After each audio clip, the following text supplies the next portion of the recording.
अभी हाल ही में एक जगह से बयान आया था कि जब मोर रोता है तो मोरनी जब उसके आंसू पीती है तब वो गर्भवती हो जाती है। अनप्रोटेक्टेड सेक्स कितना खतरनाक हो सकता है। और एसटीडी जैसी बीमारियां जो फैलती है, सेक्सुअल ट्रांसमिटेड डिजीज, वो भी रुक सकती हैं। तो इस तरीके की चीजें अगर शुरू से शायद बताई जाए तो बच्चों के ना माइंड में एक बार जो चीज हम डाल देते हैं ना, वो फिर वहीं रह जाती है। आयुर्वेद में एक श्लोक है, भोजनान्ते विषमवारी, भोजन के बाद पिया गया जल विष के बराबर होता है। और हमारे देश में ऐसी बहुत सी कॉन्ट्रासेप्टिव पिल्स बिक रही हैं और बहुत धड़ल्ले से बिक रही हैं जो कि फॉरेन में बैन है। और हमारी कितनी माताएं बहनें अभी फिलहाल उसको यूज कर रही हैं। ठीक है, तो कॉन्ट्रासेप्टिव पिल्स क्या सही है आपके अकॉर्डिंग, और इसके अगर दुष्परिणाम भी हैं तो कितने भयानक हो सकते हैं। हम ये मान लेते हैं कि यार मेरी तो टाइमिंग कम है, ठीक है, मेरा तो ये दिक्कत है, मेरा तो वो दिक्कत है, तो हमने उनको एक वहम की दवाई वहम के रूप में ही दे दी। अपने दोस्त को भी नहीं बता सकता क्योंकि दोस्त उसका मजाक उड़ाने लग जाते हैं, तो मर्द नहीं है भाई, तेरे तो नामर्दी बीमारी हो गई। तो ऐसे डर की वजह से वो अपने दोस्तों के साथ भी शेयर नहीं कर सकता। यार मैं तो 3 मिनट ही टिक पाया, या 10 मिनट ही सेक्स कर पाया, या 15 मिनट कर पाया, मैं तो 1 घंटा नहीं टिक पाया। तो जो सपोर्टर होता है, लंगोट होता है, तो ये क्या हमारी वेरिकोसील की डिजीज को बचाने में वाकई में ही कारगर होता है? आपकी सलाह से क्या है ये? देखो, अगर आप कुश्ती करते हैं, रेसलिंग करते हैं, या फिर जिम जाते हैं, या फिर कोई भी ऐसी चीज़ कर रहे हैं जहाँ पे आपके लोअर बॉडी का पार्ट इन्वॉल्व हो रहा है, तो आपको सपोर्टर पहनना चाहिए। अच्छा। अगर मान लीजिए आपका मॉर्निंग इरेक्शन सही से नहीं आ रहा, तो आप ये समझ सकते हैं कि आपके टेस्टिकल सही से काम नहीं कर रहे। अच्छा। और जब टेस्टिकल आपके सही से काम नहीं करते हैं तो उस वजह से आपका टेस्टोस्टेरोन लेवल कम होता है। हेलो, नमस्कार एवरीवन, कैसे हैं आप सब लोग। आज के इस पॉडकास्ट में हम एक ऐसे विषय के बारे में बात करेंगे जिसके बारे में कोई बात नहीं करता, इवन पेशेंट भी बात करना पसंद नहीं करता।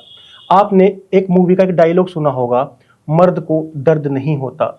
डायलॉग तो बहुत अच्छा था, मूवी भी हिट हुई थी, लेकिन आपको सही में लगता है मर्द को दर्द नहीं होता?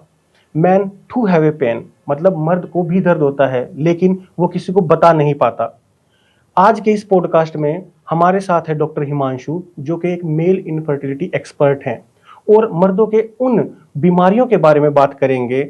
उनके पास ऐसे पेशेंट आते हैं अपनी शिकायत को लेकर जिससे हम बहुत कुछ सीख सकते हैं। नमस्कार डॉक्टर हिमांशु, कैसे हैं आप?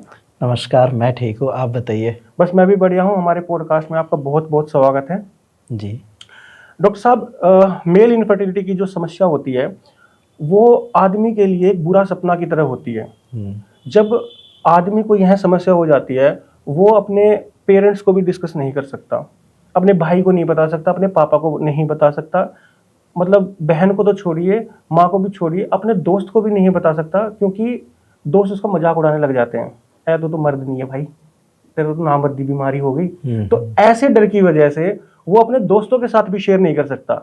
तो मेल इनफर्टिलिटी की जो समस्याएं आजकल बढ़ रही हैं उनके बारे में बात करेंगे, ठीक है?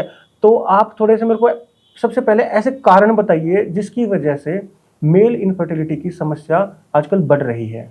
देखिए आशीष जी, मेल इनफर्टिलिटी एक बहुत बड़ा टॉपिक है।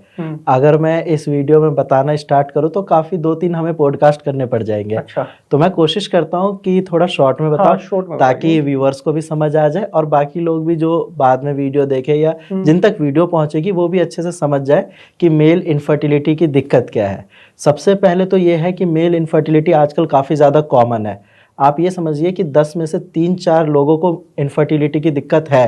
अच्छा। इनिशियल स्टेज में है, आगे जाके वो दिक्कत और ज़्यादा बढ़ सकती है, लेकिन उनको आइडिया ही नहीं है इसके बारे में। अच्छा। अब उनको कब पता चलता है कि उनको इनफर्टिलिटी की प्रॉब्लम है?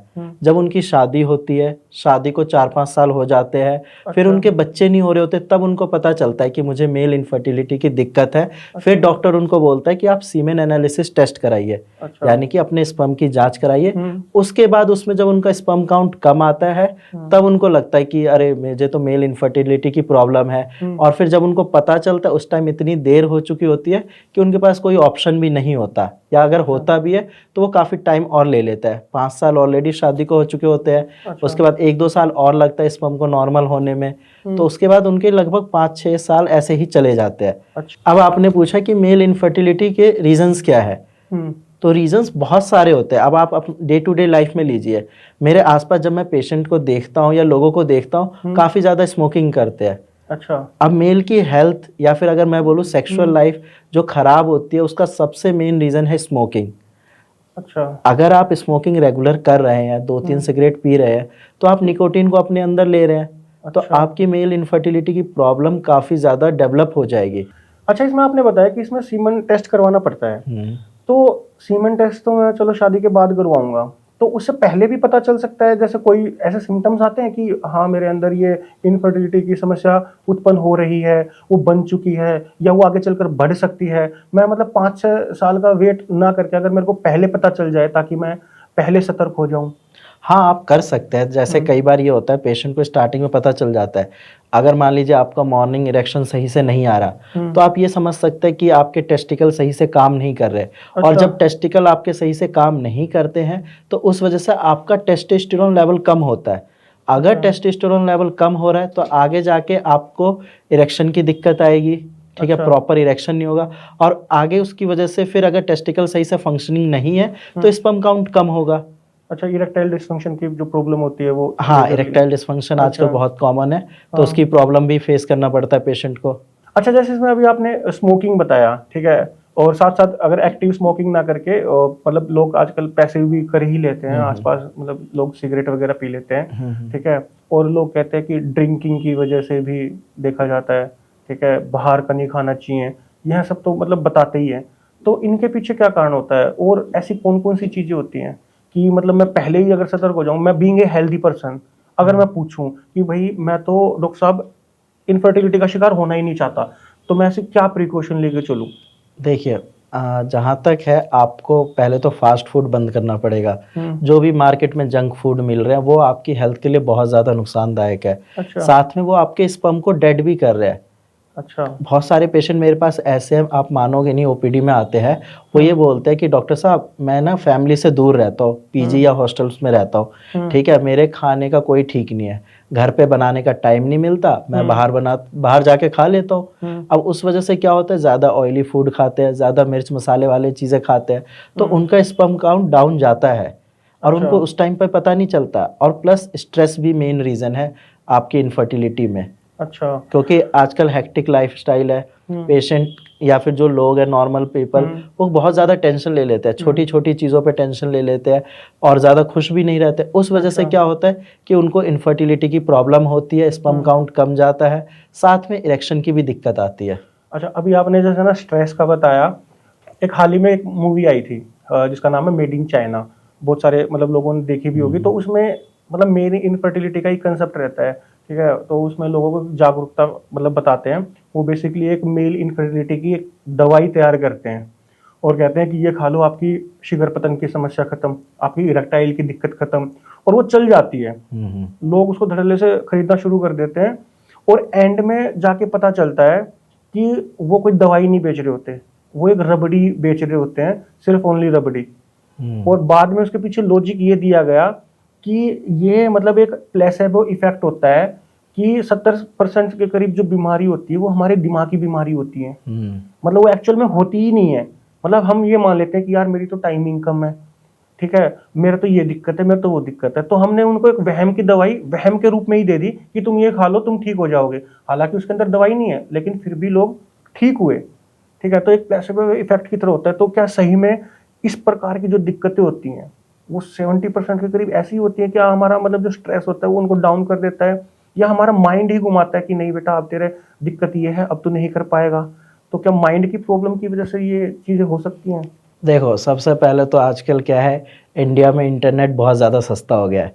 अच्छा। हर कोई, हर दूसरा तीसरा इंसान पॉर्न एडिक्टेड है, अच्छा। ठीक है। जितने लोग वीडियोस देख भी रहे हैं उसमें से भी बहुत सारे लोग पॉर्न देखते होंगे। अब उसमें क्या है कि पॉर्न देखते हैं, अब वहाँ पे वो वीडियोस एडिटेड होती है या फिर अच्छा। रिकॉर्डेड होती है, अब वहाँ पे वो साइज बड़ा दिखा देते हैं या कुछ भी ऐसी चीज़ें दिखा देते हैं जो नेचुरली पॉसिबल ही नहीं है। अब जब लोग उसको देखते हैं तो उनको ये लगता है कि इनकी टाइमिंग इतनी ज़्यादा है, 1-2 घंटे तक चल रही है। हाँ, और प्लस ये है कि इनका साइज काफ़ी बड़ा है, इरेक्शन बहुत अच्छे से आ रहा है, तो उस वजह से वो सेल्फ ब्लेम करते हैं। अच्छा। पॉर्न देखने के बाद उनको ये लगता है कि यार इनका इतना बड़ा है, मेरा साइज छोटा क्यों है, तो इस वजह से वो खुद को इनकी टाइमिंग इतनी ज्यादा क्यों है और मेरी टाइमिंग इतनी ज्यादा क्यों हाँ है? बिल्कुल, और उस वजह से फिर वो खुद को ब्लेम करते हैं, स्ट्रेस में जाते हैं और आगे जाके फिर उनको जब भी परफॉर्म करने की बारी आती है, अपने पार्टनर के साथ सेक्स करते हैं, तो उनको यही लगता है कि यार मैं तो 3 मिनट ही टिक पाया, या 10 मिनट ही सेक्स कर पाया, या 15 मिनट कर पाया, मैं तो 1 घंटा नहीं टिक पाया। जबकि 10 मिनट भी नॉर्मल है। ऐसा नहीं है कि मतलब आप 10 मिनट कर रहे हो तो आपकी टाइमिंग इशू है। अच्छा। लेकिन वो कंपेयर खुद को किससे कर रहे हैं? पॉर्न इंडस्ट्री से। अच्छा। ये पहली चीज तो ये है। दूसरी चीज ये है कि हाँ, आपने बिल्कुल सही कहा कि 70% या 80% जो ये प्रॉब्लम है वो सारी माइंड गेम है। अगर आप ज्यादा एक्साइटेड है, या अगर आपको ज्यादा स्ट्रेस है, या फियर है, डर है किसी चीज का, तो नॉर्मल सी बात है, अगर आप अपने पार्टनर के साथ रिलेशन बनाने जा रहे हैं, आप नहीं बना पाएंगे उस टाइम पे। मैं मानता हूं कि उस टाइम आपकी फीमेल पार्टनर को बुरा लगेगा, आप खुद को ब्लेम करोगे, बट कामनेस के साथ अगर आप जाएंगे तो आप खुद ही देखोगे कि इरेक्शन सही से आ रहा है। अच्छा, तो इस चक्कर में ना कुछ लोग क्या करते हैं, आजकल एक गोली भी चली हुई है, ठीक है, हार्ट शेप्ड में आती है, मैं नाम नहीं ले रहा, मतलब लोग समझ जाएंगे, जो पिल्स आती हैं सेक्स से पहले, जो मेल्स लेते हैं बेसिकली टाइमिंग बढ़ाने के लिए और अपनी इरेक्टाइल की जो दिक्कत है उससे उभरने के लिए, ठीक है, उससे टाइम बढ़ जाता है। तो वो जो गोलियां आती हैं, तो क्या वो भी मतलब दिक्कत कर सकती हैं? क्योंकि फिर उनको ना आदत पड़ जाती है, और फिर जब भी वो कभी मतलब सेक्स करने जाते हैं तो उनको फिर गोली की जरूरत होती है, ठीक है, और कभी गोली ना हो तो फिर तो दिक्कत हो जाती है, फिर वो बहाने बनाने लग जाते हैं। तो क्या वो गोली एडिक्टिव हो सकती है किसी के लिए आगे चलकर, या लीवर पे भी इफेक्ट पड़ सकता है उसका? देखिए, जिस गोली की आप बात कर रहे हैं सेक्सुअल टाइमिंग बढ़ाने के लिए या इरेक्शन बढ़ाने के लिए, ये भी लोग आपस में जब बात करते हैं ना, मान लो कोई रिलेशन बनाता है अपनी गर्लफ्रेंड के साथ या अपने पार्टनर के साथ, फिर वो दोस्तों में बात करते हैं कि यार मैंने अपनी गर्लफ्रेंड के साथ ऐसा किया, 15-20 मिनट ही टिक पाया, या गर्ल फीमेल पार्टनर भी अपनी फ्रेंड से बात करती है कि यार उसको ये दिक्कत तो नहीं है, तो वो उस चीज को ओवरकम करने के लिए, ताकि खुद को ब्लेम ना हो, तब वो गोली लेते हैं। अच्छा। ऐसा नहीं है। मैं आपको एक इंसिडेंट बताता हूँ। ओपीडी में मेरे पास एक पेशेंट आए थे, जैसे आपने मेड इन चाइना मूवी की बात करी है, सेम इंसिडेंट मेरे साथ भी हुआ था। अच्छा। ओपीडी में एक पेशेंट आए मेरे पास, उन्होंने बोला कि सर मुझे ना इरेक्शन की दिक्कत है, साथ में टाइमिंग इशू है, प्लीज मुझे ठीक कर दीजिए। अच्छा। ठीक है, और बाकी काफी देर तक उन्होंने कंसल्टेशन किया। उसके बाद मैंने उनको कोई मेडिसिन नहीं दी, मैंने उनको समझाया, बस एक प्लेसिबो मेडिसिन दी, होम्योपैथिक में, जिसको हम सैक्रम लैक्टिस बोलते हैं। सिंपल शुगर बोल दे दिया हाँ आपने, हाँ, मतलब कोई मेडिसिनल पावर नहीं है उसमें, नॉर्मल प्लेसिबो दी। मैंने बोला आप 1 महीने इसको खाइए, बीच बीच में मैं बताते रहना, आप मुझे फॉलो अप देते रहना। उसने कहा ठीक है सर। 15 दिन बाद वो खुद ही मुझे कॉल करते हैं कि सर मुझे काफी आराम मिल रहा है। अच्छा। हाँ, अब मैं उनको बताऊंगा नहीं कि मतलब आपको मैंने प्लेसिबो दी थी, क्योंकि फिर वो साइकोलॉजिकल जाएगा, लेकिन उसके बाद उनको आराम भी मिला, और वो बार बार अभी भी मेरे पास कॉल करते हैं कि सर हाँ वो वाली, मेरे पास और 2-3 लोग हैं, मेरे दोस्त भी है जिनको टाइमिंग इशू है, आप उनको भी वही मेडिसिन दीजिए। अच्छा। अब उनको कौन बताए कि ये मेडिसिन सिर्फ प्लेसिबो है, कोई मेडिसिनल पावर ही नहीं है इसमें। अच्छा, अभी आपने जैसे पोर्न एडिक्शन की बात करी, और आज के टाइम में इसके पैरेलली एक चल रहा है सेक्स एजुकेशन भी, मतलब इस तरीके से आजकल, और सेक्स एजुकेशन को बढ़ावा भी दे रहे हैं, ठीक है, और ये आज से नहीं है, ये बहुत पहले से है, ठीक है, हमारे जो पहले के जो शास्त्र आया था, हमारा काम सूत्र, उसके में उसमें भी सेक्स एजुकेशन के बारे में बताया गया था। और इसमें एक मैं आपको कहानी सुनाना चाहता हूँ, कहानी के जरिए मैं आपसे एक सवाल भी बाद में मैं पूछना चाहता हूँ, ठीक है। आदि शंकराचार्य जी थे हमारे, और उस टाइम की बात है, तो एक टाइम पे एक धर्म की जो थी वो बहुत ज्यादा बढ़ गया था, तो आदि शंकराचार्य ने दोबारा सनातन धर्म लाने के लिए अपना पूरे पृथ्वी पर घूमने लगे, और जितने भी जो महान महान शास्त्रार्थ करने वाले थे उनको सबको ओपन चैलेंज दे दिया कि भाई जो भी मुझको हरा देगा तो मैं उसी का धर्म ज्वाइन कर लूंगा, मैं अपना वैरागी जीवन छोड़ दूंगा, लेकिन अगर मैंने आपको शास्त्रार्थ में हरा दिया तो फिर आपको मेरे सनातन धर्म में आना पड़ेगा। तो अपने पूरे घूमते घूमते सभी को जीतते हुए वो लास्ट में पहुंचते हैं आचार्य मंडन मिश्र के पास। आचार्य मंडन मिश्र बहुत बड़ा नाम है, उनके यहाँ ऐसा बताते हैं कि तोते भी वेद के श्लोक पढ़ते थे, ठीक है। तो जब आचार्य मंडन मिश्र के पास जाते हैं तब उनसे शास्त्रार्थ करते हैं, तो वो आचार्य मंडन जी से भी शास्त्रार्थ जीत जाते हैं, तब वो बहुत दुखी हो जाते हैं मंडन मिश्र जी। अब हो सकता है कि मेरे को तो मेरे बीवी बच्चों को छोड़ना पड़ेगा, लेकिन उनकी जो बीवी होती है वो उनको कहती है कि आपको मेरे साथ भी शास्त्रार्थ करने पड़ेंगे, क्योंकि पत्नी जो होती है वो अर्धांगिनी होती है, तो आपको पहले मेरे साथ भी शास्त्रार्थ में मेरे को भी हराना पड़ेगा, फिर हम सह परिवार आपके साथ चल पड़ेंगे, और अगर आप नहीं हरा पाए तो फिर आपको गृहस्थ जीवन अपनाना पड़ेगा, आपको वैरागी जीवन छोड़ना पड़ेगा। तो वो कह रहे हैं ठीक आप भी आ जाइए। तो जो वो शास्त्रार्थ करने लग जाते हैं ना, तो जो मंडन मिश्र की पत्नी होती है वो सेक्स से रिलेटेड उनसे सवाल पूछने लग जाती है। अब वो वैरागी जीवन थे, अपने पूरे ब्रह्मचर्य व्रत का पालन करने वाले थे, तब वो किसी भी सवाल का जवाब नहीं दे पाते। तब वो उनसे कहते हैं कि आपको पता होना चाहिए कि मैं ब्रह्मचर्य व्रत का पालन करने वाला हूँ और आप मेरे से इस तरह के क्वेश्चन पूछ रहे हैं, तो यह सही नहीं है। बोले नहीं, शास्त्रार्थ में तो कुछ भी हो सकता है। तो वो कहता है कि ठीक है, आप मेरे को थोड़े दिन का टाइम दीजिए, फिर मैं आपको बताता हूँ। तो वो कह रही ठीक है। तो फिर वो वहां से निकल जाता है। तो उनके अंदर योग माया इतनी थी कि उन्होंने एक राजा के शरीर में अपना शरीर की जो आत्मा होती है वो ढाल ली वहां पे, और उस राजा की जो रानियां थी उनके साथ सहवास करके पूरी जो इसकी यौन की जो शिक्षा होती है, जो सेक्स की जो पूरी शिक्षा होती है, वो सारी कलाएं, जो भी सारी चीजें होती है, वो सारी सीख करके फिर अपनी बॉडी में आकर के और फिर उनसे शास्त्रार्थ करते हैं और फिर उनको हराते हैं। मतलब उस टाइम पे भी कि मतलब कहीं ना कहीं सेक्स एजुकेशन चलती थी। अब वो पता नहीं गुरुकुल में चलती थी या कैसे चलती थी। आज के टाइम में 10th क्लास में एक रिप्रोडक्टिव सिस्टम नाम का एक चैप्टर आता था पहले, आज भी आता होगा। बच्चे बहुत खुश हो जाते थे कि हाँ वो वाला चैप्टर में reproductive male organ female organ के बारे में पढ़ेंगे, पता नहीं क्या ही मजा आएगा, मैडम के भी मजे लेंगे, सर के भी मजे लेंगे। लेकिन उस वहां पे कोई सीरियस नहीं होता था, बस हाँ कि वो मेल रिप्रोडक्टिव ऑर्गन है, फीमेल तो उसमें इंजॉय ही करते रहते थे, सिर्फ सीखते कुछ नहीं थे। तो आज के टाइम में भी ऐसी कौन सी सेक्स एजुकेशन हम लेके आ सकते हैं कि मतलब बंदा भाई शर्माए भी ना, क्योंकि हर एक माँ बाप यह सोचेगा कि मैं कौन सी ऐसी क्लास भेजूं जहाँ पे भाई सेक्स एजुकेशन पढ़ाया जाएगा। तो इसके बारे में आप क्या बताना चाहेंगे कि पोर्न द्वारा ही सेक्स एजुकेशन होनी चाहिए, या फिर पेरेंट्स को थोड़ा बहुत इनिशिएटिव लेना चाहिए कि माँ है वो अपनी बेटी को सिखाए या बड़ी बहन सिखाए, या फिर बेटे को अपने भाई पिता से सीखना चाहिए, या कैसे इसमें कैसे मतलब होना चाहिए, क्या हो सकता है इसमें? देखिए, मेरा मानना है सेक्स एजुकेशन जो है स्कूल से ही देना चाहिए। अच्छा। जब बच्चा 8th क्लास या 9th क्लास में जाता है उस टाइम से सेक्स एजुकेशन स्टार्ट कर देनी चाहिए।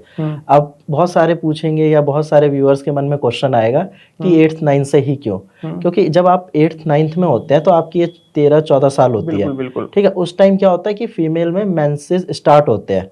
अच्छा। ठीक है, तो उस टाइम मतलब फीमेल की बॉडी में भी चेंजेस आते हैं, प्लस मेल्स में भी मैच्योरिटी लेवल बढ़ती है, बियर्ड्स आने स्टार्ट होते हैं, दाढ़ी मूछे ये सब। तो उस टाइम पे अगर हम एजुकेशन देते हैं, सेक्स के बारे में थोड़ा बताते हैं उनको, तो उनका माइंड डेवलप होता है, थोड़ा ब्रॉड माइंड जाता है, वो चीज़ों को समझते हैं। अब मैं एक आपको एग्जांपल देता हूँ। मैं जब स्कूल में था, जैसा आपने बोला 10th क्लास में रिप्रोडक्टिव चैप्टर अभी भी है वो। अच्छा। ठीक है, 10th क्लास में रिप्रोडक्टिव चैप्टर मैम ने बोला कि कल हम सब रिप्रोडक्टिव चैप्टर पढ़ेंगे। ठीक है, तो आना, मतलब अच्छे से पढ़ेंगे। अब उसके बाद क्या हुआ, बच्चे एब्सेंट होते थे, बॉयज खासकर स्कूल रेगुलर नहीं जाते थे। अब जिस दिन पता चला कि आज रिप्रोडक्शन क्लास स्टार्ट होगी, उस दिन सारे के सारे लड़के आए हुए हैं। अच्छा। स्कूल में। ठीक है, अब क्या हुआ उस दिन, दिक्कत ये हुई कि मैम ही छुट्टी पे थी। अच्छा। तो वो क्लास तो हुई नहीं। उसके बाद जब मैम आई तो हमने बोला कि रिप्रोडक्शन चैप्टर कराओ। फिर मतलब कुछ गर्ल्स का मतलब ऐसा था कि वो अनकंफर्टेबल जैसा फील हुआ कि मतलब वो नहीं चाहती कि ऐसी ये चीज़ें बताई जाए क्लास में सबके सामने। तो फिर मैम ने वो चैप्टर ही स्किप करवा दिया। अच्छा। मेन चीज़ें बताई बिना डिटेल में जाए, और उन्होंने बोला कि ठीक है, बाकी इसमें से ज़्यादा इंपॉर्टेंट चीज़ें नहीं आती, आप खुद से पढ़ लेना। बट मेरा मानना ये, अगर उस टाइम टीचर हमें बताती, ठीक है, कुछ अनकंफर्टेबल होगा उस टाइम एज के हिसाब से, बट आज हम उस लेवल पे होते, या वो जो उस क्लास में जितने बच्चे थे वो 10 लोगों को और बताते। अच्छा, बिल्कुल। हाँ, अब मेरी किस्मत अच्छी थी कि मैं आगे चल के डॉक्टर बन गया, तो मुझे जल्दी पता चल गया, कॉलेज लाइफ में ही पता चल गया। लेकिन उस क्लास में सब डॉक्टर नहीं बन पाए, कुछ साइंस बैकग्राउंड से दूर भी गए थे, क्योंकि 10th के बाद 11th 12th में आप अपने स्ट्रीम लेते हैं, कुछ आर्ट्स में भी गए होंगे, कुछ कॉमर्स में भी गए होंगे। अब उनको कौन बताए कि कैसे चीज़ें होती है फीमेल की बॉडी में या मेल की बॉडी में, क्या चेंजेस आते हैं।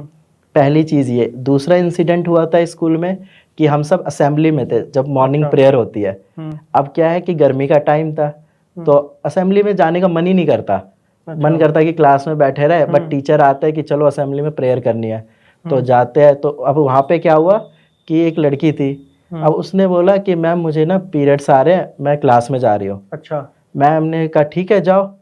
अब मेरा एक फ्रेंड था, वो मैम से पूछता, मैम बट पीरियड्स कैसे चलेंगे, अभी तो सब बच्चे यहाँ हैं, पीरियड क्लास में ले कौन रहा है। अच्छा। अच्छा, वो क्लास वाले पीरियड्स के बारे में सोच गया। अच्छा। लेकिन उस लड़की को तो मेंसेस स्टार्ट हुए थे, तो अब मैम ने उस टाइम भी नहीं बताया। मैम ने कहा प्रेयर करो आराम से, फिर आप लोग भी क्लास में चले जाना। नेक्स्ट डे दोबारा आए, ठीक है, वो लड़का सेम मैम से बोलता मैम मेरे भी पीरियड्स स्टार्ट हो गए। अच्छा। उसको लगा कि मैम भेज देगी, हाँ। बट उस टाइम भी नहीं बताया गया, चीजें क्लियर ही नहीं करी गई। और क्लियर ना करने की वजह से देखो ना, अभी हाल ही में एक जगह से बयान आया था कि जब मोर रोता है तो मोरनी जब उसके आंसू पीती है तब वो गर्भवती हो जाती है, ठीक है। और बाद में फिर उन्होंने माफी भी मांगी थी, और मतलब बहुत मतलब दिन तक लोगों ने यही सोचा था, और ये कविता में आया था बेसिकली, और वो कविता के रूप में बताया गया था, लेकिन लोगों ने सच मान लिया। अच्छा, मोरनी ऐसे प्रेग्नेंट होती है, तो कितनी मतलब अनएजुकेटेड वाली चीजें फैल जाती है और लोग उसको मान लेते हैं। तो मेरे ख्याल से वहां पे भी सेक्स एजुकेशन इसलिए जरूरी हो जाता है, जैसे कि अभी आपने एक एग्जांपल मतलब जैसे दिया, और छोटे छोटे बच्चों को भी जैसे बताते हैं। छोटे बच्चों की तो अलग बात हो जाती है, लेकिन थोड़े मीडियम हो जाते हैं कि बच्चा कैसे पैदा होता है, कि बेटा ऊपर से परी आती है और बच्चा गोद में देके चली जाती है। और इसके अलावा कि सेक्स एजुकेशन जरूरी क्यों है, और बीइंग ए डॉक्टर मतलब आप टीचर्स को भी सलाह दे सकते हैं कि कैसे गाइड कर सकते हैं उनको, कैसे एजुकेट कर सकते हैं, थोड़ा उसके बारे में एक बार और बता दीजिए। हाँ, सेक्स एजुकेशन ज़रूरी इसलिए भी है क्योंकि जब हमारे यूथ को सेक्स के बारे में पता होगा, मतलब उसकी एजुकेशन होगी कि क्या है, कैसे होती है चीज़ें, सारी मतलब प्रोसेस पता होगा, तो सबसे मेजर चेंज जो आपका आएगा वो रेप के केसेस बिल्कुल कम हो जाएंगे। मैं ये नहीं कह रहा कि बंद हो जाएंगे, बट हाँ, रेप के केसेस में कमी आएगी, क्योंकि जो मेल है वो उनको नॉलेज होगी ना कि यार ये ऐसे होता है। अभी रेप होते क्यों है? क्योंकि उनको ये लगता है प्रॉपर नॉलेज नहीं होती, प्लस और दूसरा पॉर्न एडिक्टेड होते हैं, तो उनको ये लगता है कि यार कहीं तो हवस मिटे। अब आप मान लो सेक्स एजुकेशन दे रहे हो, उनको पहले से ही पता है कि चलो अब ये चेंजेस आएंगे, ऐसा होगा, ये होगा, तो ऑटोमेटिकली 100 में से अगर 10 लोग रेप करने वाले थे तो वो 4-5 ही बचेंगे, 50% कम हो जाएगा। मतलब बेसिकली एजुकेशन में ये बताना चाहिए कि मतलब भाई ऑब्वियस बात है, रेप क्यों नहीं करना चाहिए, क्योंकि एजुकेशन वहीं से मिलेगी। सेकंड थिंग कि मतलब अनप्रोटेक्टेड सेक्स कितना खतरनाक हो सकता है, और एसटीडी जैसी बीमारियां जो फैलती है, सेक्सुअल ट्रांसमिटेड डिजीज, वो भी रुक सकती हैं। तो इस तरीके की चीजें अगर शुरू से शायद बताई जाए तो बच्चों के ना माइंड में एक बार जो चीज हम डाल देते हैं ना, वो फिर वहीं रह जाती हैं, ठीक है। बच्चे को ग्रैब करना आना चाहिए, ठीक है। अगर हमारी जैसे ये कोशिश रहती है, अगर इससे 1% भी अगर कामयाब हो जाते हैं तो दिक्कत क्या है, ठीक है। ये आपने सही बात कही है। हाँ, ऐसा है कि देखिए, अब मान लीजिए फीमेल घर से बाहर रह रही है या लिव इन में रह रही है, जो कि आजकल कॉमन है, हर कोई रहता है। अगर कोई फीमेल लिव इन में रह रही है, उनको या मेल पार्टनर को आइडिया नहीं है सेक्स एजुकेशन के बारे में, ज़्यादा पता नहीं है, ठीक है। अब वो रिलेशन बनाते हैं, अनप्रोटेक्टेड सेक्स करते हैं, तो आपने सही बोला कि एसटीडीज यानी कि सेक्सुअली ट्रांसमिटेड डिजीज के चांसेस होते हैं, कई बार ट्रांसफर भी हो जाते हैं। और सेकंड थिंग ये है कि उस वजह से अगर मान लो कॉन्डम यूज नहीं कर रहे, उनको बताया नहीं गया कि प्रेगनेंसी कैसे रुकेगी, तो फीमेल प्रेग्नेंट भी हो जाती है। अब जब कोई फीमेल, अनमैरिड फीमेल प्रेग्नेंट हो जाए तो दोनों को डर लगता है। सिंपल सी बात है, इंडिया है, यहाँ ये तो है नहीं कि आपकी गर्लफ्रेंड प्रेग्नेंट हुई, आप घर पे जाके पापा को बोल दोगे कि हाँ मेरी गर्लफ्रेंड प्रेग्नेंट हो गई। आप तो यही चाहोगे ना कि अब मतलब बच्चा कैसे गिराए या अबॉर्शन कैसे कराए। तो इस चीज़ को हम अनवांटेड प्रेगनेंसी को भी सेक्स एजुकेशन से बचा सकते हैं, क्योंकि जब फीमेल के मेंसेज होते हैं तो उसमें कुछ सेफ डेज भी होते हैं। अगर आप उन डेज के बीच में रिलेशन बनाते हो अपनी पार्टनर के साथ, तो प्रेगनेंसी के चांसेस कम हो जाते हैं। अच्छा, हाँ बिल्कुल। और इसके अंदर है ना, जैसे आप बता रहे हो कि कई बार ना चाहते हुए भी जो गर्लफ्रेंड होती है वो प्रेग्नेंट हो जाए, तो कॉन्ट्रासेप्टिव पिल्स यूज करती हैं, ठीक है। बहुत सारी ब्रांड की आती हैं, और बिना डॉक्टर की मतलब प्रिस्क्रिप्शन के वो लेना शुरू कर देते हैं, ठीक है। जब वो फिर खाते हैं तो मतलब बहुत पेनफुल पीरियड्स भी होते हैं, और यह बहुत ज़्यादा बार लेने से फिर आगे चलकर उनको प्रेगनेंसी की भी दिक्कत होती है। और हमारे देश में ऐसी मतलब बहुत सी कॉन्ट्रासेप्टिव पिल्स बिक रही हैं, और बहुत धड़ल्ले से बिक रही हैं, जो कि फॉरेन में बैन है, और हमारी कितनी माताएं बहनें अभी फिलहाल उसको यूज कर रही हैं, ठीक है। तो कॉन्ट्रासेप्टिव पिल्स क्या मतलब सही है आपके अकॉर्डिंग, और इसके अगर दुष्परिणाम भी हैं तो कितने भयानक हो सकते हैं? देखो, कॉन्ट्रासेप्टिव पिल्स आजकल काफ़ी ज़्यादा चल रही हैं, हाँ, नो डाउट। और उसमें भी एक कॉमन है जो कि विदिन 72 आवर्स लेनी पड़ती है, ठीक है। अगर आप उसको रेगुलर ले रहे हैं या कोई फीमेल जो है वो रेगुलर ले रही हैं, तो उनके मेंसेज इरेगुलर होने के चांसेस होते हैं।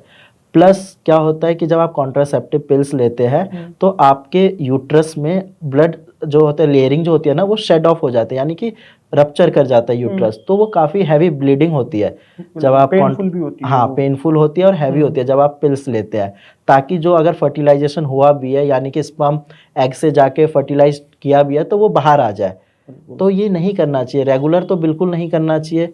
इन केस ये इसलिए है इमरजेंसी पिल्स नाम ही है इसका। बाई चांस अगर 6 महीने साल भर में अगर आपने रिलेशन बनाया, उस टाइम भूल गए कॉन्डम या कॉन्डम फट गया या कुछ भी रीज़न है, तो आप इसको यूज़ कर सकते हैं। लेकिन आजकल मैंने देखा है, इवन मेरे बहुत सारे दोस्त भी करते हैं ऐसा कि गर्लफ्रेंड के साथ गए, रिलेशन बनाया एंड आईपीएल यूज़ कर लिया। इवन उनकी गर्लफ्रेंड भी बोलते हैं कि आईपीएल खा लूँगी, बट ये गलत है, ये नहीं करना है। आईपीएल या ऐसी भी कोई चीज़ आपको जो है वो नहीं लेनी है, उससे आपकी प्रॉब्लम काफ़ी ज़्यादा बढ़ सकती है। कॉन्ट्रासेप्टिव पिल से भी आगे जाके फीमेल इनफर्टिलिटी की प्रॉब्लम हो सकती है। हाँ, और बिल्कुल जो जो सेक्स एजुकेशन के अंदर हम भाई इंक्लूड करेंगे, जैसे आपने बताया कुछ सेफ डेज होते हैं, कुछ अनसेफ डेज होते हैं, और बेसिकली जो मैरिड लोग होते हैं उनके लिए अनसेफ डेज ही सेफ डेज होते हैं कंसीव करवाने के लिए। आपके पास ऐसे पेशेंट आए हैं जो रिपोर्ट में बिल्कुल ओके लेके आए हैं कि डॉक्टर साहब मेरे को तो भाई स्पर्म की कोई दिक्कत नहीं है, बिल्कुल ओके रिपोर्ट है, ना कोई लो स्पर्म काउंट की दिक्कत है, ना ओलिगोस्पर्मिया की दिक्कत है, और जो फीमेल है उसको भी कोई दिक्कत नहीं है, और फिर भी वो बेबी कंसीव ना करती हो। तो क्या रीजन हो सकता है कि उनको सेफ और अनसेफ डेज का ही ना पता हो? क्या पता वो गलत दिन में ट्राई कर रहे हो? इसमें क्या होता है, देखो फीमेल की जो मेंस्ट्रुअल साइकिल होती है वो 3 फेज में होती है, ठीक है। अब वो उनका जो ड्यूरेशन होता है तीनों फेज का वो 28 दिन का होता है। एक एवरेज बता रहा हूँ, किसी का 30 भी होता है, किसी का 26 भी होता है। एक एवरेज हम 28 डेज लेते हैं। उसमें क्या होता है, स्टार्टिंग के 3 to 5 डेज एक्सेसिव ब्लीडिंग होती है, जिसमें फीमेल पैड्स यूज़ करती हैं, ठीक है, और उस टाइम काफ़ी ज़्यादा वीकनेस भी होती है उनकी बॉडी में। उसके अलावा जो सेकंड फेज आता है उसमें आपका ओव्यूलेशन पीरियड होता है उसी के आसपास, ठीक है, यानी कि 14 डेज मिड में। अब अगर 14 डेज आपका ओव्यूलेशन पीरियड है तो उस टाइम एग रिलीज होता है। तो जनरली फीमेल की बॉडी में टेम्परेचर में भी चेंज आता है। फीमेल ने फील भी किया होगा कि उनका टेम्परेचर 0.5 डिग्री या 1 डिग्री 1 डिग्री सेंटीग्रेड तक रेज कर जाता है, यानी बढ़ जाता है।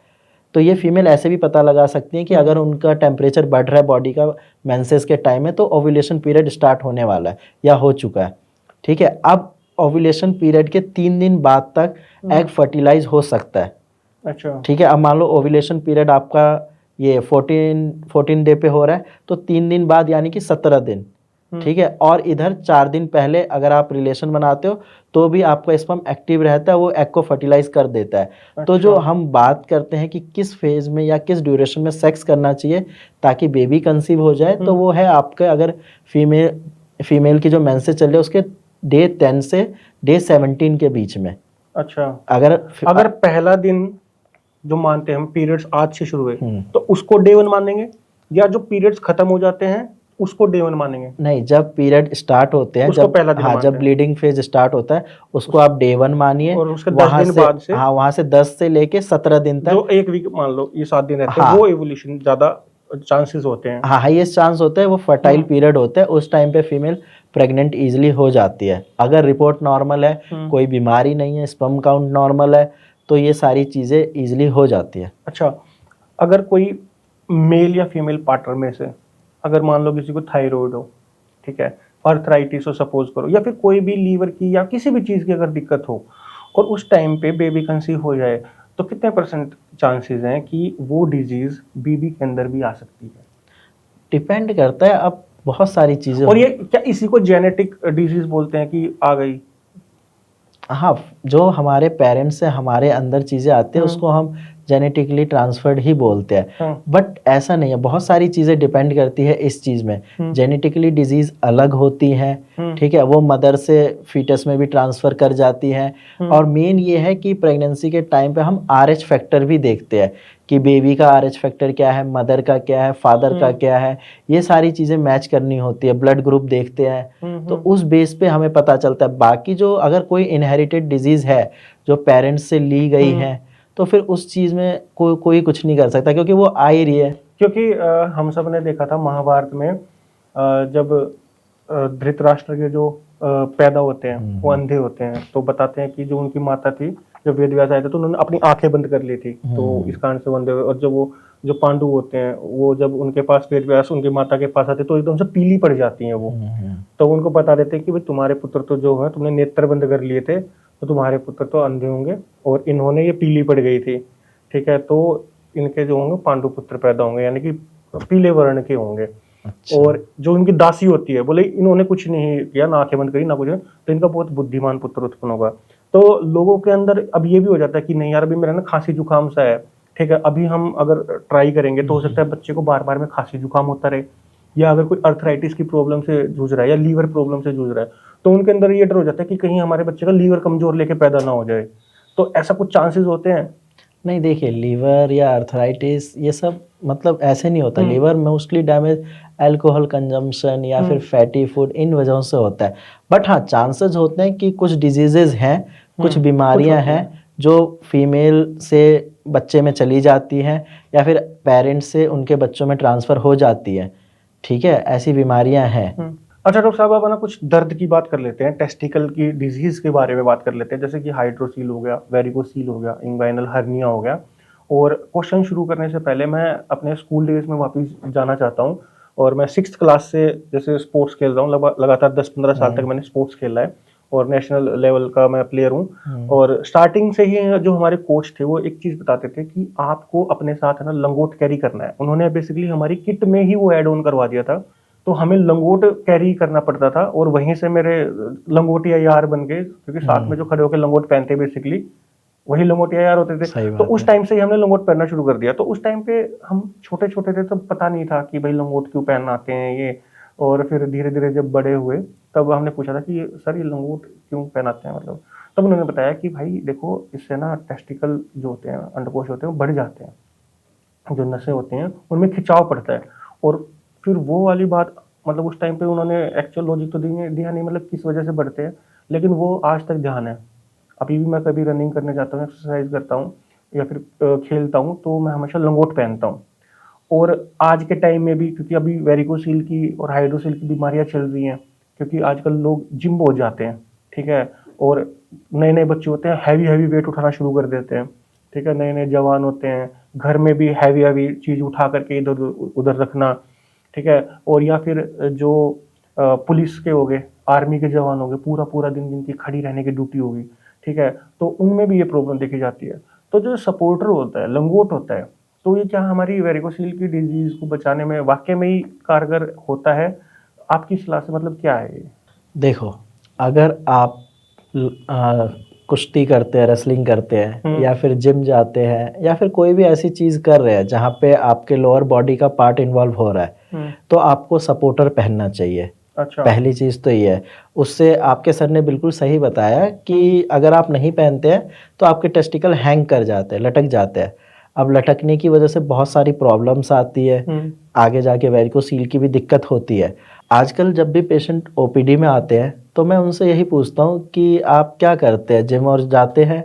तो वो बोलते हैं हाँ सर, मैं जिम जाता हूँ, प्रॉपर एक्सरसाइज भी करता हूँ, रनिंग भी करता हूँ, साथ में हैवी वेट भी उठाता हूँ। अच्छा। और आप मानोगे नहीं, उनका बॉडी वेट 60-70 किलो होता है और वेट वो 200 केजी तक लिफ्ट करते हैं। अच्छा, मतलब हेल्पिंग हैंड की तरह। हाँ, लेकिन मेरे को हवा बनानी है। हाँ, करते हैं कि मुझे मसल्स ग्रो करनी है, मुझे ये करना है, ठीक है। और उसके वजह से क्या होता है कि जब मैंने उनसे पूछा कि आपने सपोर्टर यूज़ किया था, कहते नहीं वो क्या होता है, मेरे ट्रेनर ने तो नहीं बताया। मैंने कहा आपने पूछा नहीं? कह रहे वो इतना टाइम देते ही नहीं है मुझे, मैं क्या पूछता, मैंने बिना सपोर्टर के किया, अब मुझे वेरिकोसील की दिक्कत हो गई।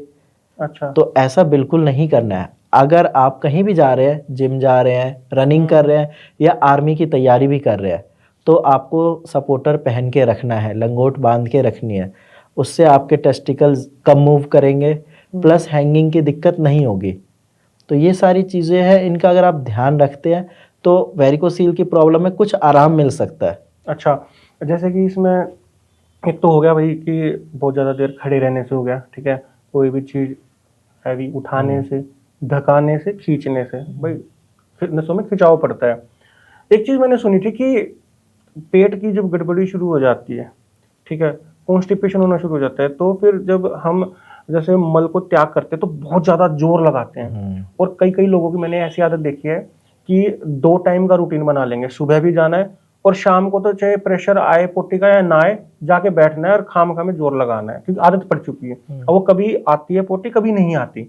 तो इस तरीके से जबरदस्ती या फिर कब्ज के कारण जोर लगाने से इंग्वायलन हर्निया या फिर वेरिकोसील या हाइड्रोसील की दिक्कतें हो सकती हैं। हाँ बिल्कुल। क्या होता है कि अब मान लो कोई भी नेचुरल चीज़ है, जो नेचुरल फ्लो है वो हो रहा है अपने आप, तो वो ज़्यादा अच्छा है। अब आप एक्स्ट्रा प्रेशर लगाओगे तो प्रॉब्लम आपकी बढ़ेगी। अब जैसे कब्ज़ की प्रॉब्लम की बात करते हैं, तो कब्ज़ की प्रॉब्लम कोई एक दिन की बीमारी नहीं है। वो आपकी लाइफस्टाइल, जिस हिसाब से आप रह रहे हैं, आप जो चीज़ें खा रहे हैं, उसके अकॉर्डिंग डेवलप होती है। अगर मान लीजिए आप फैमिली से दूर रह रहे हैं, हॉस्टल में बाहर का खाना खाते हैं, आपको कब्ज़ की प्रॉब्लम होने के चांसेस होते हैं। ठीक है, अब आपने क्या किया, स्टार्टिंग में इस चीज़ को इग्नोर कर दिया कि कब्ज़ ही तो है, 2 दिन अगर पेट साफ नहीं भी हुआ, तीसरे दिन हो जाएगा। लेकिन आगे जाके ये चीज़ें डेवलप होती जाती है, आपकी जो प्रॉब्लम है वो और ज़्यादा बढ़ती जाती है।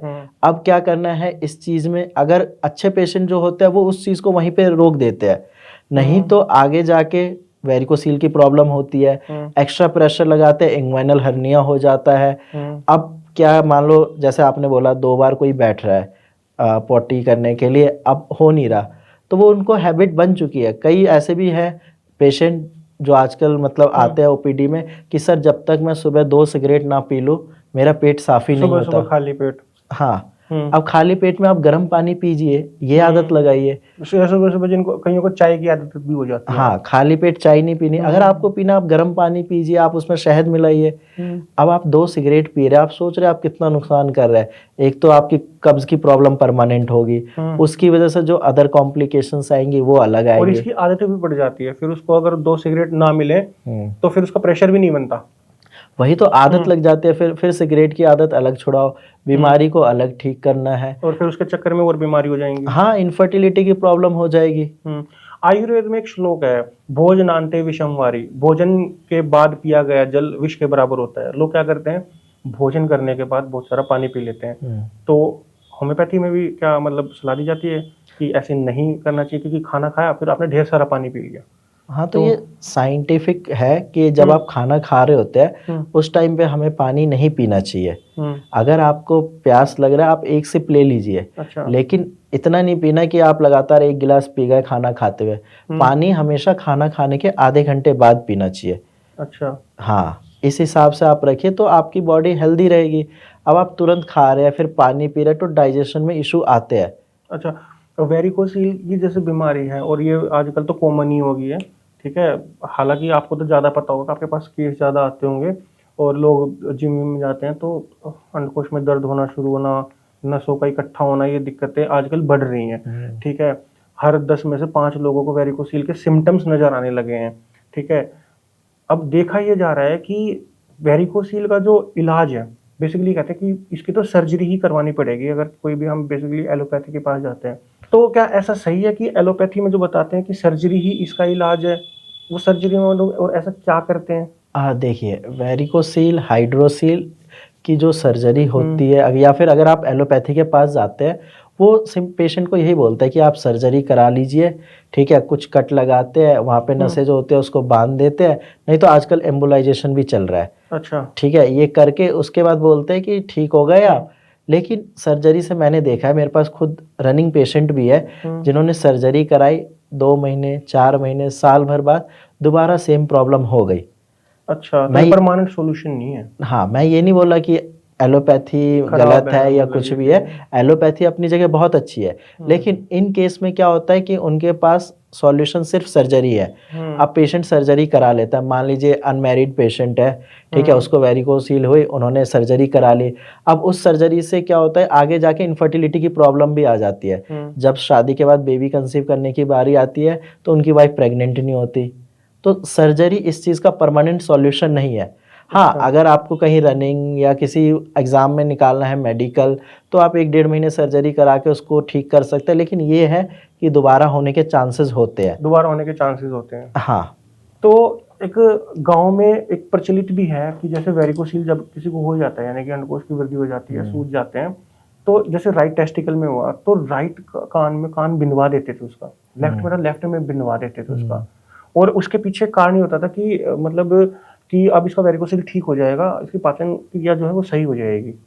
ठीक है, तो क्या ऐसा सही है और ये आज के टाइम में भी है, मतलब ऐसा हो सकता है? अरे अभी रिसेंटली 3 दिन पहले एक पेशेंट ओपीडी में आते हैं अच्छा। और उनके राइट कान में इन्होंने वो छेद करके कुछ बांध रखा था। अच्छा। तो मेरे को मतलब मुझे जब ओपीडी में मैं था, एक पेशेंट के फादर ने भी बोला था कि सर हमारे गांव में ऐसा होता है, कान में छेद कर देता है वेरिकोसिल, कुछ पेशेंट का ठीक भी हुआ है, तो मैं भी सोच रहा हूँ इनका ये करा लो। तो मैंने देखा नहीं था, फिर 3 दिन पहले एक पेशेंट आते हैं, उनके कान में ऐसे ही था, तो मैंने उनसे पहला क्वेश्चन ही यही किया कि ये आपने वेरिकोसिल के लिए किया है? तो उन्होंने कहा हाँ सर। तो फिर मुझे आइडिया नहीं था इसके बारे में, मैंने इसके बारे में थोड़ा पढ़ा, जानकारी ली।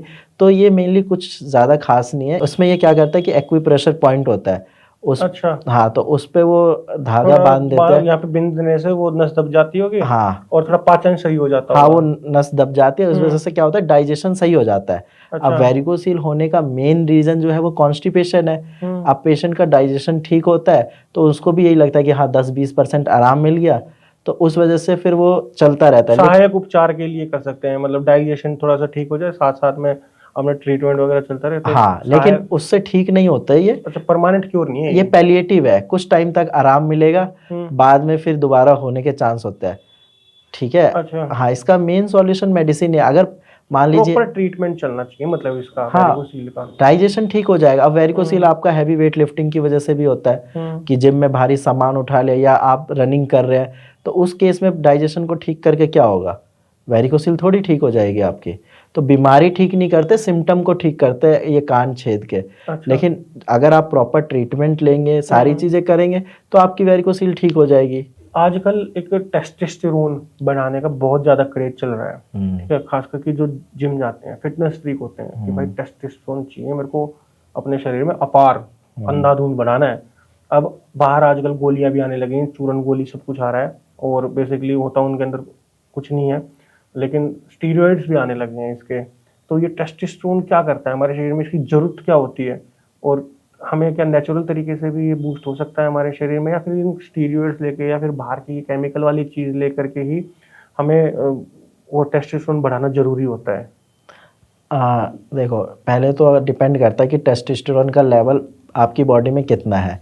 अगर आपकी बॉडी में टेस्टोस्टेरोन नॉर्मल है तो एक्स्ट्रा लेके बढ़ाने की कोई ज़रूरत नहीं है। जो चीज़ नेचुरल है उसको नेचुरल रहने दीजिए। क्यों आप बाहर से स्टेरॉइड लेके या गोली खा के उसको डिस्टर्ब कर रहे हैं अपनी हेल्थ को। अच्छा। और हाँ, जिम में जो जाते हैं वो करते हैं ऐसा अपनी बॉडी बढ़ाने के लिए, मसल गेन करने के लिए टेस्टोस्टेरोन इंक्रीज करते हैं। उससे ये होता है कि मसल्स स्ट्रेंथ बढ़ती है, साथ में इरेक्शन अच्छे से होता है, बट कुछ टाइम के लिए होता है। फिर अगर आप स्टेरॉइड ले रहे हैं, वही बात हो गई जैसे आप अभी थोड़ी देर पहले बताया था कि कोई ऐसी चीज़ ले रहे हैं, गोली ले रहे हैं इरेक्शन बढ़ाने के लिए, जब तक लोगे ठीक है, जैसे ही छोड़ दोगे साइड इफेक्ट स्टार्ट हो जाता है। तो नेचुरल तरीके से टेस्टोस्टेरोन अगर बढ़ रहा है तो उसको बढ़ाइए। कोई भी ऐसी चीज मत लीजिए जो स्टेरॉइड हो या जो आपकी बॉडी के लिए हार्मफुल हो। अच्छा। हाँ, और टेस्टोस्टेरोन लेवल एक टाइम के बाद आपकी बॉडी में डाउन जाता है। अच्छा। हाँ, तो इसीलिए उसमें घबराने वाली कोई बात नहीं है। अगर आपके बच्चे हो चुके हैं, सारी चीजें हैं, 40-50 साल के अगर आप हैं, तो आपका टेस्टोस्टेरोन थोड़ा थोड़ा कम होगा वो। अच्छा, एज के साथ कम हो जाता है। अच्छा, एक लास्ट क्वेश्चन ले लेते हैं जो कि बहुत इंपॉर्टेंट है, ठीक है, इनफर्टिलिटी का, बेसिकली मेल और फीमेल दोनों का, ठीक है। ये जरूरी इसलिए होता है क्योंकि इनफर्टिलिटी की वजह से डिवोर्स तक हो जाते हैं। मतलब मेल या फीमेल अगर अदालत में जाके गवाही दे दे कि मैं अपने पार्टनर से खुश नहीं हुई, मेरे को सेटिस्फाई नहीं कर पा रहा है, ये तो नामर्द है, या फिर मेल कहते हैं कि मेरे को बच्चा नहीं दे पा रही, तो डिवोर्स तक हो जाते हैं ऐसी बीमारियों में। बेसिकली अगर किसी का फैटी लीवर हो जाए, ठीक है, थायराइड हो जाए, किडनी में दिक्कत हो जाए मान लो, तो उसमें डिवोर्स नहीं होता। तो ये बीमारी ऐसी है कि डिवोर्स तक पहुंच जाते हैं। तो मेल और फीमेल बेसिकली अपनी दिनचर्या, जीवनचर्या ऐसी क्या कैसी रखें कि वो दोनों आपस में खुश रहें, बेसिकली भाई आपस में इंटरेक्शन और अट्रैक्शन दोनों उनके अंदर बना रहे, और वो एक मतलब संतान की जो प्राप्ति है, ठीक है। कई अक्सर यह गलती कर लेते हैं कि शादी हुई कि अभी बच्चा नहीं करेंगे, 1-2 साल बाद करेंगे, ठीक है, अभी थोड़ा कैरियर पे ध्यान दे लेते हैं ये वो, और मीनवाइल अगर कंसीव कर भी लेते हैं तो वही अबॉर्शन करवा लेते हैं। तो लास्ट में आप बस थोड़ा सा ये बता दीजिए कि उनको क्या करना चाहिए। देखिए, मेल इनफर्टिलिटी के बारे में तो मैं काफ़ी बता चुका हूँ। अभी बात करता हूँ थोड़ा सा फीमेल इनफर्टिलिटी के बारे में। फीमेल्स का क्या होता है कि इनफर्टिलिटी की प्रॉब्लम कई बीमारियों की वजह से भी होती है। जैसे उनको अगर पीसीओडी की दिक्कत है यानी कि पॉलीसिस्टिक ओवेरियन डिजीज है, तो उस वजह से भी उनके मेंसेस इरेगुलर होते हैं, प्लस इनफर्टिलिटी की प्रॉब्लम होती है। और आजकल बिग सिटीज़ में, बड़े शहरों में एक चीज़ काफ़ी ज़्यादा कॉमन देखी है मैंने, खासकर आईटी सेक्टर्स में, कि लड़कियां स्मोकिंग बहुत अच्छे लेवल पे कर रही है। मेरी कुछ फ्रेंड्स भी हैं, मुझे पता है इस वीडियो के बाद मैं पिटने वाला हूँ, अच्छा, लेकिन कुछ फ्रेंड्स हैं जो बहुत ज़्यादा एक्सेसिव स्मोकिंग करती है। अच्छा, नाम मत बताना, आप उनका नहीं पिटेंगे फिर। प्रीवियसली रखते हैं नाम को, नाम मत बताना, ठीक है। हाँ, बाकी ये है कि वो काफ़ी ज़्यादा स्मोकिंग करती हैं। अब उस स्मोकिंग की वजह से क्या होता है कि पीरियड्स इरेगुलर हो जाते हैं। अभी तो चलो फिर भी टाइम से आ जाते हैं, 28 के बदले 30 दिन में आ जाते हैं, 32 दिन में आ जाते हैं, कई बार एक महीना स्किप होके फिर आ जाते हैं। लेकिन अगर आप रेगुलर स्मोकिंग कर रहे हो, आपके चेहरे पे मतलब वो एक जो चमक होती है ना, ग्लो, वो कम हो जाती है। साथ में आप डलनेस फील करते हो, प्लस इनफर्टिलिटी की प्रॉब्लम आगे जाके डेफिनेटली होगी। हम 10 साल आगे पहुंच जाते हैं। हाँ, और दूसरा मान लो अगर फीमेल प्रेग्नेंट हो भी जाती है, एक्सेसिव स्मोकिंग कर रही है, प्रेग्नेंट हो भी गई, तो बेबी में कोई इफेक्ट आ जाएगा, बेबी हेल्दी नहीं होगा, हाँ, वेट कम होगा या प्री मैच्योर डेथ हो जाएगी उसकी। अब फीमेल के लिए मेरा एक सजेशन है, अगर आप स्मोकिंग कर रही हैं या फिर मतलब एक्सेसिव ड्रिंक भी करते हैं, तो धीरे धीरे करके इसको बंद कर दीजिए, क्योंकि स्मोकिंग आपकी हेल्थ के लिए बहुत ज़्यादा हानिकारक है। आपको अभी तो मज़ा आ रहा होगा, लेकिन आगे जाके यही मज़ा आपके लिए सज़ा भी बन जाएगा, और फिर आप मुझे याद करोगे कि सर ने ऐसा बताया था, काश उस टाइम बात सुन ली होती। तो जो मैरिड कपल्स होते हैं, ठीक है, उनमें से मैन तो जॉब पे चला जाता है, आजकल फीमेल भी चली जाती हैं, तो वो अपनी लाइफस्टाइल को ठीक कैसे रख सकते हैं? मतलब एक्सरसाइज वगैरह करके, या फिर अच्छा खाना खा करके, अच्छे से आपस में रह करके, ठीक है, ताकि फिर मतलब एक्स्ट्रा मैरिटल अफेयर भी ना बढ़े, आपस में उन दोनों की बनी भी रहे। तो लाइफस्टाइल को लेकर के थोड़ा सा बताइए। देखिए, इनफर्टिलिटी मैं पहले ही बता चुका हूँ, पता तब चलता है जब आप बेबी प्लान कर रहे होते हैं, कंसीव नहीं करते, और उस टाइम तक काफ़ी लेट हो चुका था। अगर आप इसको इनिशियल डेज में ही कंट्रोल में रखें, जैसे कि आप रेगुलर एक्सरसाइज करिए। अगर आप एक्सरसाइज करते हैं तो आप ऑक्सीजन ज़्यादा ले रहे हैं अपनी बॉडी में। अब ऑक्सीजन अगर ज़्यादा ले रहे हैं तो आपके जो बॉडी पार्ट को ब्लड जा रहा है उसमें ज़्यादा ऑक्सीजन जा रहा है, तो ऑटोमेटिकली वो पार्ट ज़्यादा टाइम तक हेल्दी रहेगा। सेकंड चीज़ ये है, आपकी कोई भी ऐसी आदत है जिससे नहीं करनी चाहिए, जैसे कि स्मोकिंग हो गई या ड्रिंक करते हैं, तो इन चीज़ों को आप बिल्कुल बंद कर दीजिए। पेशेंट इन चीज़ों को अगर बंद करता है तो उनका जो है इनफर्टिलिटी की प्रॉब्लम कम होती है या नहीं होती है। इसके साथ साथ ये है कि अगर कोई बीमारी है, जैसे फीमेल के केस में मैंने बताया पीसीओडी की दिक्कत है, या अगर हम मेल की बात करते हैं वेरिकोसील है, हाइड्रोसील है, तो इनका ट्रीटमेंट टाइम से लीजिए, इनको ठीक कराइए। अगर आप इनको छोड़ देंगे कि मुझे दर्द नहीं हो रहा, क्या फ़र्क पड़ता है, आगे जाके देखूंगा, सर्जरी करा लूंगा, तो ये कोई सॉल्यूशन नहीं है। वो बीमारी आपके शरीर को डैमेज कर रही है, धीरे धीरे आपका स्पर्म काउंट कम हो रहा है।